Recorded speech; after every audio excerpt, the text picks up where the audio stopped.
Menghentikan kebiasaan mengeluh. Di sebuah perusahaan teknologi terkemuka di Jakarta, ada seorang karyawan bernama Budi. Budi telah bekerja di perusahaan itu selama 5 tahun sebagai analis data. Setiap hari, Budi datang ke kantor dengan wajah lesu dan semangat yang luntur. Lingkungan kerja Budi sebenarnya sangat nyaman, dengan ruang kantor yang modern, fasilitas lengkap, dan rekan kerja yang ramah. Namun, meskipun bekerja di tempat yang menyenangkan, Budi selalu merasa ada saja yang salah dengan pekerjaannya. Perusahaan tempat Budi bekerja berada di lantai ke-15 sebuah gedung pencakar langit di pusat kota. Kantor itu dilengkapi dengan peralatan canggih, area istirahat dengan pemandangan kota yang menakjubkan, dan ruang kerja terbuka yang mendorong kolaborasi antar tim. Setiap pagi, Budi tiba di kantor sekitar pukul 8:30. Ia kemudian menyalakan komputernya dan mulai mengecek email. Setelah itu, ia akan menghadiri rapat pagi dengan timnya untuk membahas proyek-proyek yang sedang berjalan. Setiap hari, Budi menghabiskan waktu dengan menganalisis data, membuat laporan, dan memberikan rekomendasi berdasarkan temuannya. Pekerjaan ini membutuhkan ketelitian dan fokus tinggi. Namun, Budi sering merasa pekerjaan ini membosankan dan monoton. Dia merasa tugasnya tidak memberikan kepuasan atau tantangan yang berarti. Setiap kali ada kesempatan berbicara dengan rekan kerja, Budi selalu punya sesuatu untuk dikeluhkan. Di ruang istirahat, saat makan siang, atau bahkan di sela-sela rapat, keluhannya selalu terdengar. Keluhan yang sering disampaikan Budi tak hanya membuat suasana hatinya buruk, tetapi juga mempengaruhi rekan-rekan kerjanya. Mereka mulai menghindari Budi karena tidak ingin mendengar keluhan yang sama berulang-ulang. Bahkan manajernya, Pak Arif, mulai merasa khawatir dengan sikap negatif Budi yang bisa mempengaruhi produktivitas tim. Setiap hari, saat perjalanan pulang, Budi merasa lelah dan putus asa. Dia sering berpikir untuk mencari pekerjaan baru, tetapi ragu karena tidak yakin apakah akan ada perbedaan di tempat lain. Keluhan-keluhannya terus menjadi lingkaran setan yang membuatnya semakin terpuruk. Setiap pagi, Budi tiba di kantor dengan langkah yang berat. Hari-harinya selalu diwarnai keluhan yang tak pernah putus. Pagi itu, seperti biasa, Budi duduk di ruang istirahat bersama rekan-rekannya sambil menyeruput kopi panas. Dia memulai hari dengan keluhan tentang pekerjaan yang sudah menjadi rutinitasnya. Kenapa harus ada rapat pagi-pagi seperti ini? Aku lebih suka mengerjakan tugas tanpa gangguan. Keluh Budi sambil menggerutu tentang rapat yang baru saja dimulai.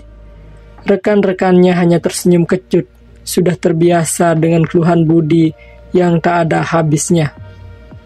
Di kantor, Budi juga sering mengeluh tentang rekan kerjanya. Lihatlah, Andi lagi-lagi terlambat datang.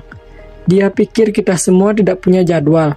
Setiap hari ada saja alasannya, katanya dengan nada kesal. Andi yang duduk tidak jauh dari Budi hanya tersenyum getir mendengar komentar Budi.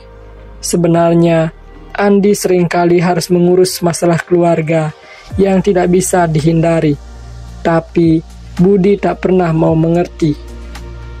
Budi juga tidak pernah puas dengan atasan mereka, Pak Arif. Pak Arif itu tidak pernah memberi kita apresiasi. Setiap kali kita berhasil menyelesaikan proyek, dia cuma bilang, "Bagus, lanjutkan."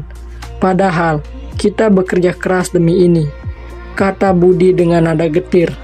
Terkadang, Pak Arif memang terlihat sibuk, dan mungkin terlalu fokus pada target-target yang harus dicapai, sehingga dia lupa memberikan dukungan moral pada timnya. Keluhan Budi tidak hanya berhenti di ruang istirahat. Ketika ia duduk di mejanya, Keluhan semakin keras terdengar.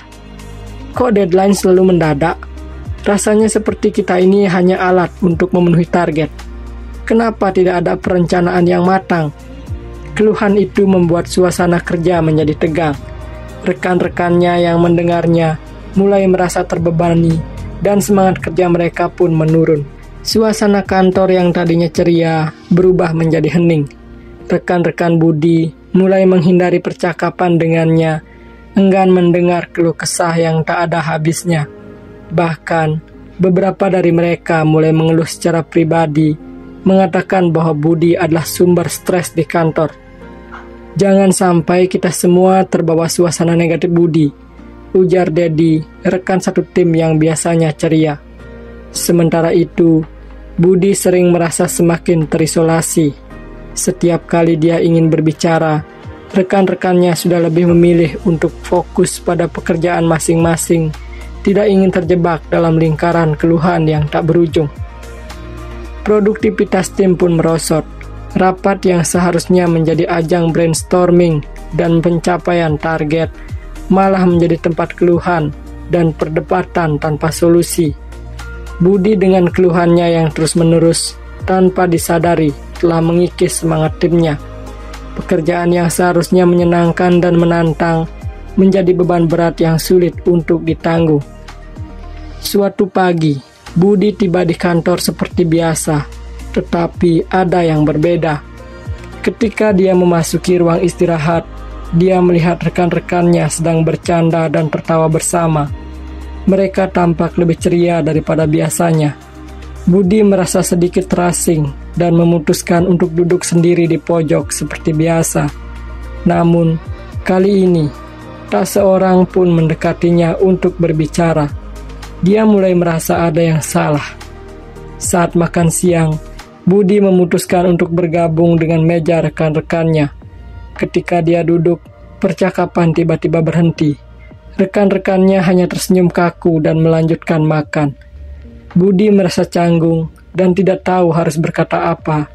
Dia mencoba memulai percakapan dengan keluhan biasa tentang cuaca yang panas, tetapi tidak ada yang menanggapi. Setelah makan siang, Budi dipanggil oleh Pak Arif, manajernya, untuk berbicara di ruangannya. Pak Arif dengan tenang memulai percakapan. Budi, saya ingin berbicara denganmu tentang suasana kerja di tim kita. Budi merasa gugup, tapi dia mencoba tetap tenang. Pak Arif melanjutkan, saya tahu pekerjaan kita bisa sangat menuntut dan terkadang kita semua merasa tertekan.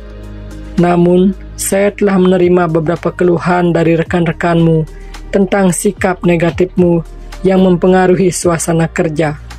Mereka merasa kurang nyaman dan sulit untuk fokus karena keluhanmu yang terus-menerus. Budi terkejut mendengar hal itu. Dia tidak pernah menyadari bahwa keluhannya bisa berdampak sebesar itu. Pak Arif lalu memberikan umpan balik yang konstruktif. Budi, kamu sebenarnya karyawan yang berbakat, dan kami sangat menghargai kontribusimu. Namun, saya ingin kamu mencoba melihat sisi positif dari pekerjaan kita dan berusaha lebih optimis. Jika ada masalah, kita bisa mencari solusinya bersama. Setelah percakapan itu, Budi merasa terpukul. Dia kembali ke mejanya dengan pikiran yang penuh. Saat itulah, dia melihat sebuah catatan kecil di mejanya dari rekan kerjanya yakni Andi. Catatan itu berbunyi, Budi, kami semua ingin bekerja sama denganmu dalam suasana yang lebih baik. Mari kita mulai melihat sisi positif dari apa yang kita lakukan. Andi. Malam itu, Budi merenung di rumahnya. Dia mengingat kembali semua keluhannya dan dampaknya pada rekan-rekannya. Dia sadar bahwa keluhannya bukan hanya tidak membantu, tetapi juga merugikan dirinya sendiri dan orang-orang di sekitarnya. Budi merasa malu dan menyesal atas sikapnya selama ini. Budi memutuskan untuk berubah. Dia tahu bahwa perubahan tidak akan mudah, tetapi dia bertekad untuk mencobanya. Keesokan harinya, Budi datang ke kantor dengan semangat baru. Dia memulai hari dengan senyum dan sapaan hangat kepada rekan-rekannya. Di ruang istirahat, ketika rekan-rekannya berbicara tentang proyek baru, Budi berusaha mencari sisi positif. Proyek ini memang menantang, tapi kita bisa belajar banyak hal baru dari sini, katanya dengan senyum. Rekan-rekannya terlihat sedikit terkejut, tapi kemudian mereka tersenyum dan setuju. Budi juga mulai menulis jurnal syukur setiap hari. Dia mencatat hal-hal baik yang terjadi di tempat kerja, sekecil apapun itu.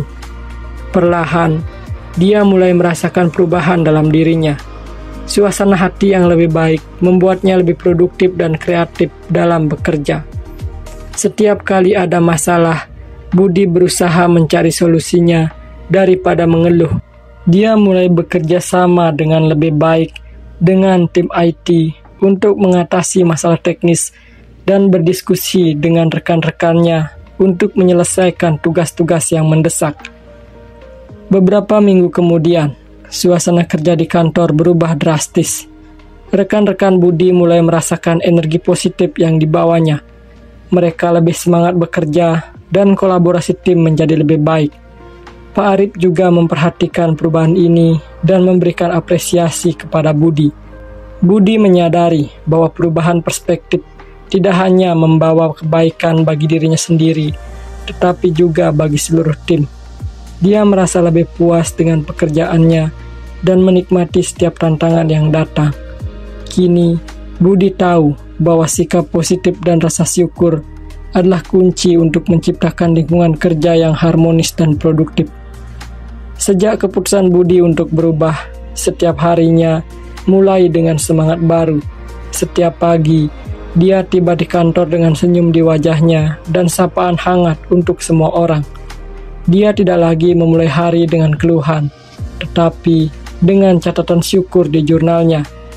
Budi mulai lebih aktif dalam rapat pagi, bukan lagi dengan keluhan, tetapi dengan ide-ide konstruktif dan solusi untuk tantangan yang dihadapi tim.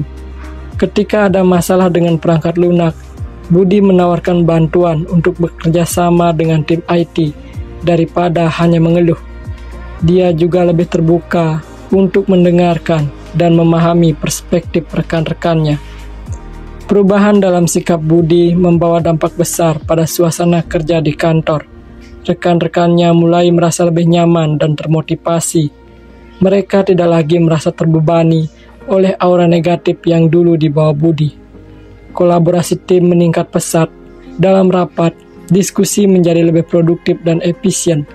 Ide-ide baru mengalir dengan lancar, dan solusi untuk masalah-masalah yang ada ditemukan dengan cepat. Pekerjaan yang dulunya terasa berat dan monoton, kini menjadi tantangan yang menyenangkan. Produktivitas tim pun meningkat. Proyek yang biasanya memakan waktu lebih lama untuk diselesaikan, kini bisa diselesaikan lebih cepat dan dengan hasil yang lebih baik. Kinerja tim diakui oleh manajemen, dan mereka menerima pujian serta penghargaan untuk pekerjaan kerja keras mereka. Rekan-rekan kerja Budi sangat terkesan dengan perubahan dalam dirinya. Andi, yang dulunya sering menjadi sasaran keluhan Budi, kini melihat Budi sebagai rekan yang bisa diandalkan dan mendukung. Budi, kamu benar-benar telah berubah. Suasana kerja kita jadi jauh lebih baik. Terima kasih, kata Andi suatu hari saat mereka makan siang bersama. Rekan-rekan lain juga mulai lebih terbuka dengan Budi. Mereka merasa senang dan bisa bekerja sama dengannya tanpa ada ketegangan.